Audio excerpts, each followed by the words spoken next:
Hello my dear health seekers, Inga from Health Origins here, and today I've got an exciting quick recipe of oatmeal and raisin cookies using Okara. So it will be super helpful for those of you that like me make soy milk at home and have a lot of Okara left over and not quite sure what to do with it all.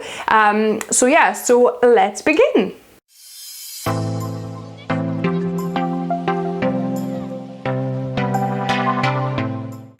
So if you don't have Okara, you could replace it with potentially either maybe some cooked rice you could try, because that really worked as well actually, or you could probably even try with some white beans and see how that works. So fresh Okara that I've just made soy milk with today, so I'm just adding that, and that's 1.5 cups of Okara. Then my next major ingredient is obviously oats. So what I did, 1/2 cup of oats I blended into flour, you can see finer here, and then half of it I left whole, so porridge oats, to give like an interesting obviously texture, and so that you could actually see the individual oats in the cookie too. So adding that in.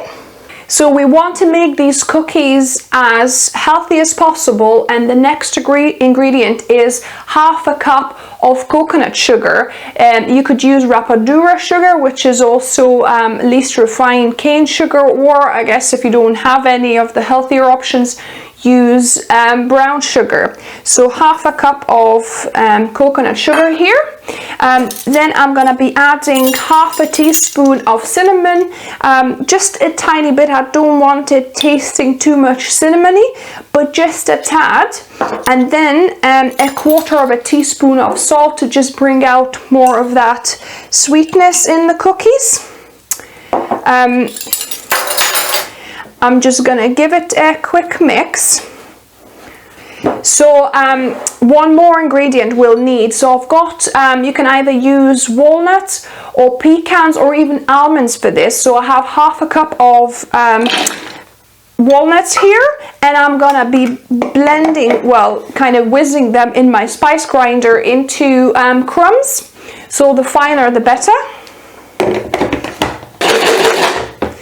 So walnuts and pecans are more oilier nuts, so you'll not get like a very fine powder as you would get from almonds. Almond, you can get it into looking almost like flour, whereas here you get like wet crumbs, which is fine still. So I'm gonna be adding them to the cookies, so that will give you know, some natural fat to cookies without having to add any oils or margarines or anything like that, unhealthy stuff that we don't want.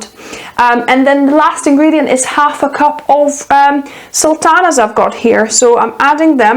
You could use raisins or even currants would work. So yeah, just giving it a good mix now. So these cookies are great for people that have to eat gluten-free, celiacs if you use obviously gluten-free oats. So that's a really good recipe. So that is it. The mixture is ready now. So all we need to do now is to form them into cookies, and I like making quite small cookies. So you could use a tablespoon you know, to measure out your kind of dough pieces, so you know they're more or less uniform. So I like taking like a heaping tablespoon of dough and then just forming it into cookies. And you know, they're not they're quite, the dough is, you know, quite soft, so it's not going to be, you know, sturdy cookies that you can make perfect shapes with, but it doesn't matter. Oh, they turn out so delicious. So yeah, just proceed with the rest of the batter, making them into small cookies. So I find that coconut sugar already gives, you know, these cookies a really nice kind of caramelly tasting flavor, but if you wanted to kind of intensify that even more, you could add some vanilla essence to this as well. So maybe 1/2 teaspoon or a teaspoon of vanilla.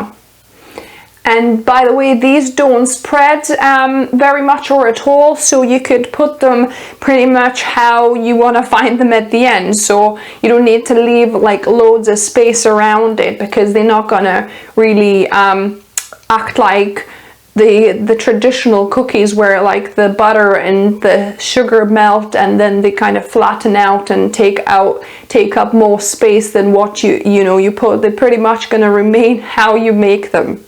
So these are now ready to go in a preheated oven on 180 degrees fan oven, or about 190 if it's conventional oven, for 20 minutes, and then we'll taste test them.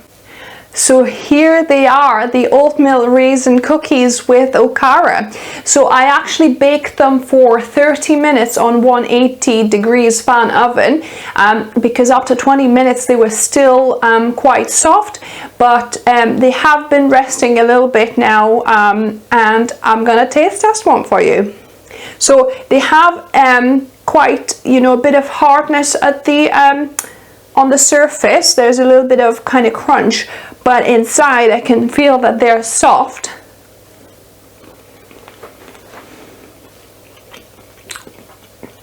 Wow. Oh my goodness, the raisin. I love, cooked or baked raisins. I just absolutely adore them. But the combination of all the flavors, and it's just the right amount of softness inside. Yummy. And it's got that bit of crunch on the outside, which is like a really nice texture kind of combination. Oh, yum. I need a cup of tea now. So that is my oatmeal and raisin cookies using Okara. I hope you liked the recipe. If you did, give me a thumbs up.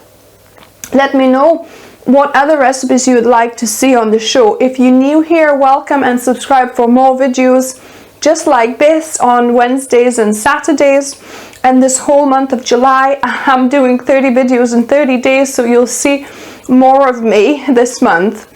And as always, remember, food is fuel, so be mindful of what you put in the body. Until next time.